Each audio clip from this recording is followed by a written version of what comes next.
नाज़रीन, बहरामपुर में गर्मी में वाद खां पोइ शहरनि शाखुनि जो रुख करे वरितो आहे। इन हवाले सां तफ़सील ॾिसंदासीं काज़ी अली मोहम्मद जी इन रिपोर्ट में।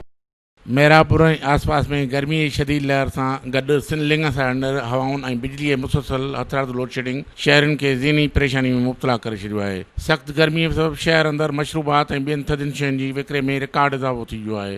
गर्मीअ खां महफ़ूज़ रहण जे लाइ हितां जे माण्हुनि शाखुनि वाहुनि मशरूबात जे दुकाननि ॾांहुं रुख करे वरितो आहे। आवाज़ टीवी सां वीचारींदे शहरनि चयो जेको आहे कई रोड ते माण्हू जेको आहे गर्मी किरी था पवनि, पोइ जूस जो रुख था कनि, पोइ वरी जेको आहे कालो इहो कपिड़ो आलो करे जेको आहे मथे ॾेई जेको वीचारा घुमनि था, कई वीचारा बेहोश थी किरी था पवनि।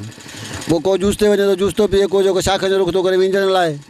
भाई गर्मी जेको आहे अलाए करे जाम आहे। तक़रीबन 46-47 सेंटीग्रेड ताईं पहुची चुकी आहे। तमामु सख़्तु गर्मी आहे। शहर अंदरि बिजली आहे ई कान, कलाक न कलाक बिजली बंदि रहे थी। तो इन सख़्तु गर्मीअ करे शहरी ॾिसो था त शाखुनि रुख था कनि, या हेॾे जूस ते अचनि था, कमंदे जूस आहे, ॿिया जूस आहिनि। मशरूबात शहर में महांगाई एतिरी मशरूबात जी थी वई आहे जो माण्हू जे बस में न आहे। बिजली सूरत हालत तमामु ख़राबु आहे। गर्मी ॾिसो था पाण यार हालत छा लॻी पई आहे। इहो कोरोना जे वबा जो मसइलो आहे। वड़ा वेठा आहियूं अंदरि, लाइट बि कोन्हे का, तमामु घणो परेशान आहियूं। गर्मी तमामु घणो परेशान कयो आहे। बिजली जी सूरत हालत ख़राबु आहे। सफ़ा गंदी लॻी पिया। वापदार जेॾी महिल ॾिसंदा थंभे चढ़ाइण लाइ कुलायूं था वञनि पिया, बिजली सफ़ा कान्हे। गर्मी जी शिदत वधी वई आहे, हले माण्हू लिकिया वेठा आहिनि।